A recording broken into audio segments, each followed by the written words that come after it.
Hi everyone, welcome to the final day of the working week, our Friday TNT, and yes, I'm sitting at my dining table because we had a minor catastrophe with my work desk yesterday and it has to be fixed, so we're here. No food, but at my dining table nonetheless. Thank you very much for pushing us over the 28,000 subscribers. I'm surprised and very, very grateful, and always just pushing on, trying to get an extra few subscribers every few days. Tell your friends, that always helps. And if you aren't subscribed to the channel, please do so, because that does more than anything else to help us along. Now let's get started with today's program. And expats love coming to Bangkok, but not quite as much as they used to, it seems. According to nationthailand.com, Bangkok drops to 9th in the most livable cities for expats, according to a poll. And Bangkok has slipped from 6th to 9th place amongst the best cities for expatriates to live and work in 2023. And this is from Internations. And the Thai capital's also been dethroned by Kuala Lumpur in Malaysia, ranked in 8th place globally as the best place for expats in Southeast Asia. And number 1, 2 and 3 were all Spanish cities: Malaga, Alicante and Valencia. Apologies if I murdered those city names. Been to Malaga and Valencia. A total of 49 cities around the world were included in the rankings, which collected input from over 12,000 respondents living in 172 countries. And this Internations poll is seen as one of the most reliable and gives really good background and statistics. As for Bangkok, the poll results showed that it's among the best rated destinations in the Personal Finance Index, and expats find the financial situation and the general cost of living in Bangkok very satisfactory. And 86% of respondents say that their disposable household income is enough or more than enough to lead a comfortable life. And Bangkok also does very well in the Ease of Settling In Index. Expats are especially happy with the friendliness of the local residents and their thriving social life. Internations says it has 5 million members. It surveys them annually to select the best and worst cities for expats to live and work in globally. So if you care to go to the Internations website, all sorts of interesting statistics. Just on a wider perspective, there's this one, and it's the best and worst places for expats in 2023, also published in Internations. And this shows the top 10 countries in the world to retire: Mexico, Spain, Panama, Malaysia, Taiwan, Thailand coming in 6th there.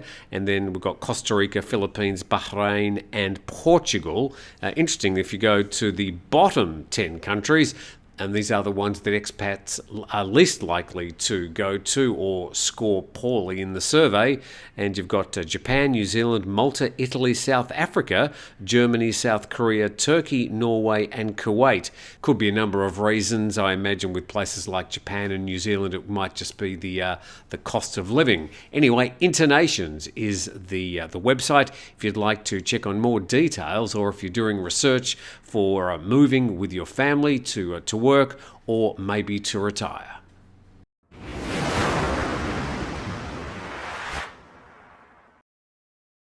Friday's TNT, and an invitation to join in tomorrow with the live chat. That'll be between 9 and 10 a.m. Thai time, just you and me, and usually about 500 others. Now, we missed last week because I was getting an eye procedure, but now that's all sorted out. We can go back to doing our live program. And of course, on Sunday, we've got Grumpy Old Men. And we've got a third grumpy old man on Sunday's program. So I look forward to you joining us for that program.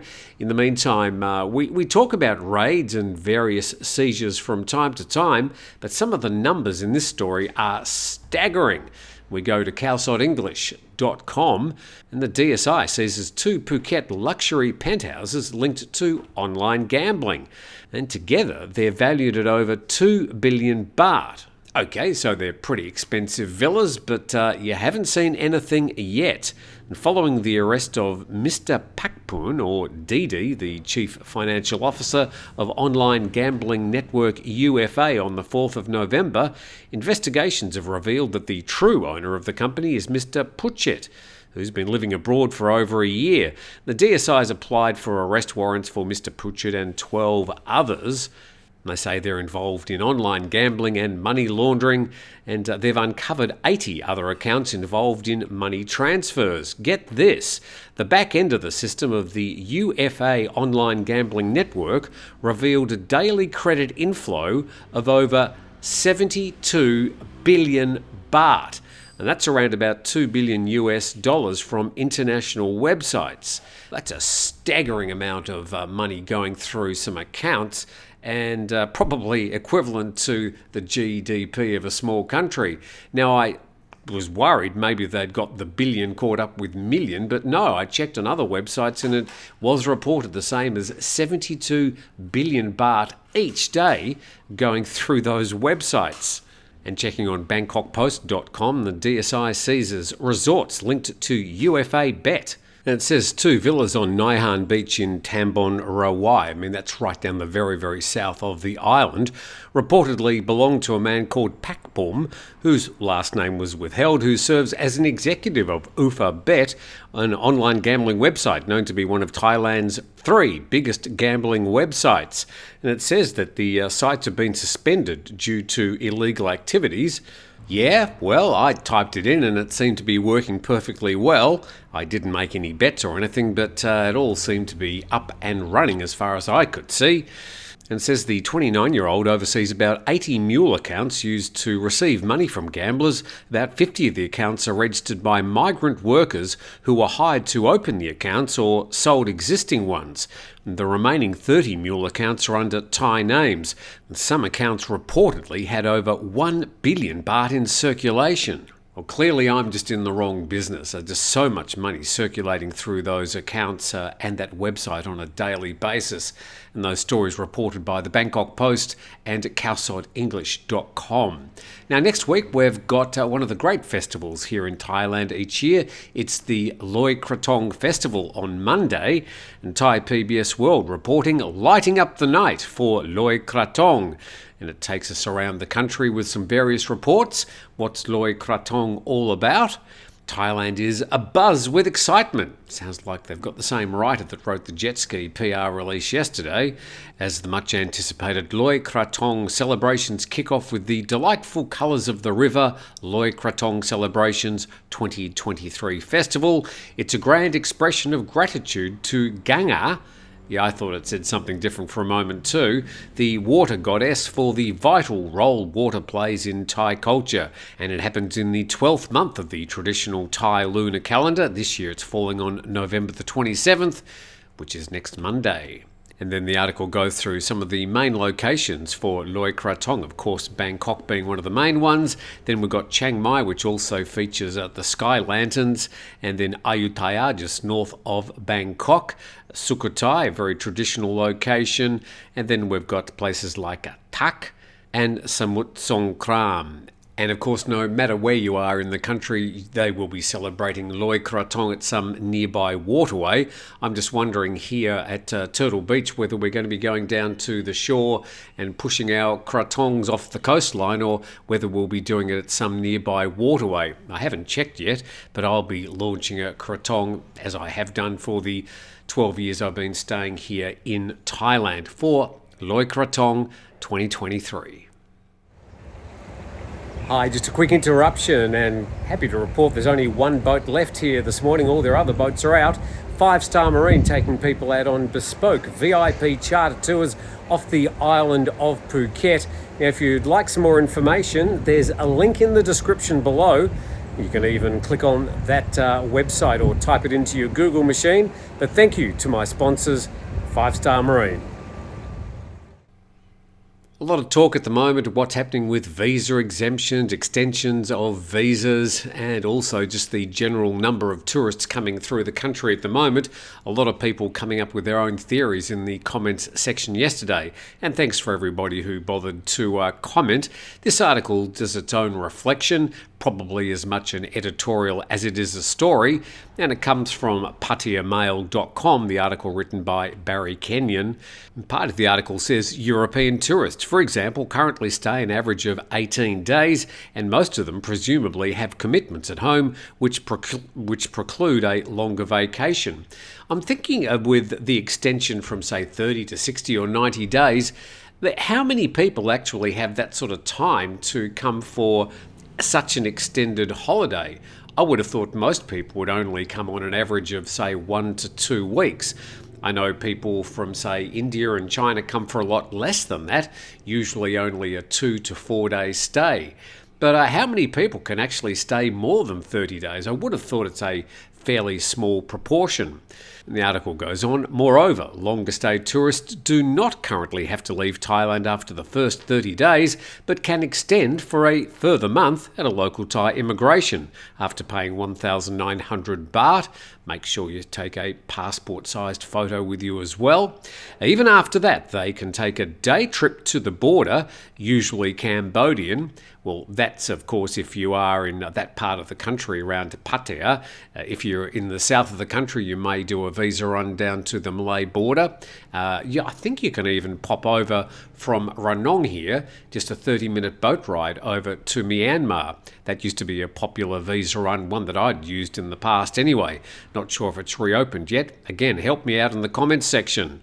He says after the visa run, you can repeat the procedure of 30 days plus a repeat 30 days. Assuming you've got a compliant immigration official, but in theory, yes, you can do that. So a total of 4 months, or around 120 days, is available visa-free under current rules, admittedly with some inconvenience and expense, but the government seems wary of including all 60 countries in an extended visa-free discretion. Yeah, currently between 60 and 65, it changes all the time. Countries which get a visa waiver, in other words, they can just come to the country without pre-arranging or getting a visa before they arrive at immigration. And that's still a big talking point, and we really don't have any more firm information about that particular issue. And going to Pattaya now, and a story from the PattayaNews.com. An Indian tourist falls to death at a Pattaya Condo, and a young Indian tourist has plunged to his death from the 45th floor of a condominium complex in South Pattaya.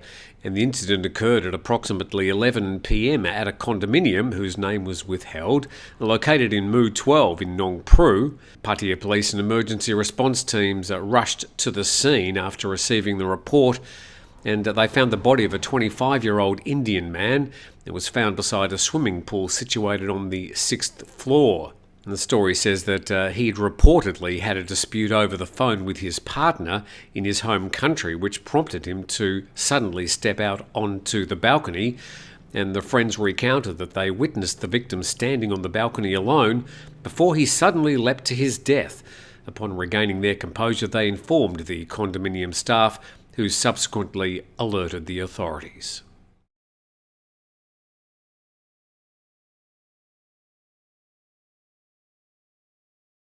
Friday's TNT. I have no idea where this week has gone, but we find ourselves poised for another weekend, and hopefully you've got some good things planned.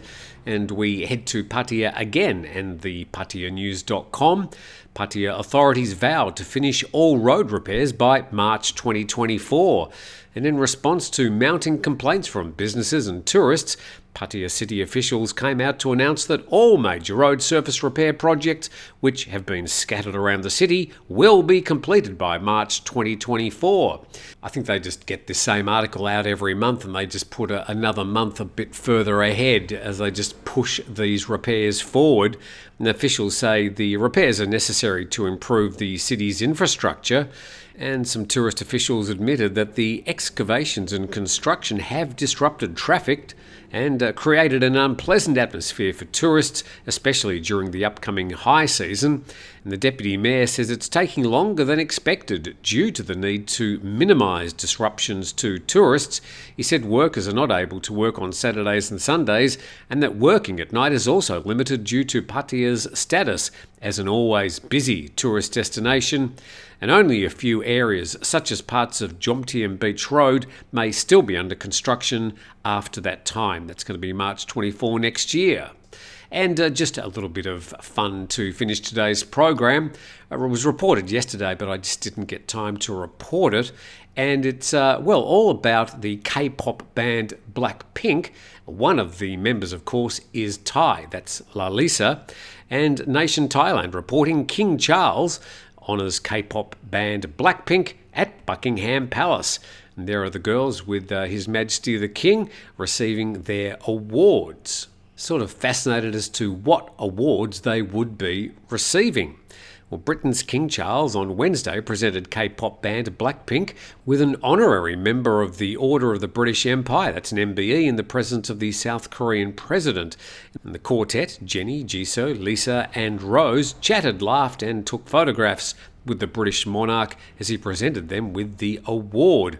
The band's members received their honorary MBEs in recognition of the band's role as COP26 advocates for the summit in Glasgow back in 2021.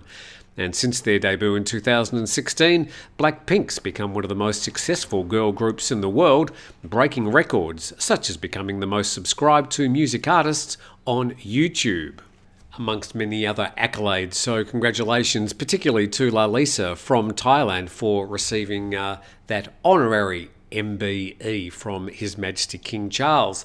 And with that, I thank you very much for watching this week. Hopefully you're a bit more up to date with things happening in Thailand.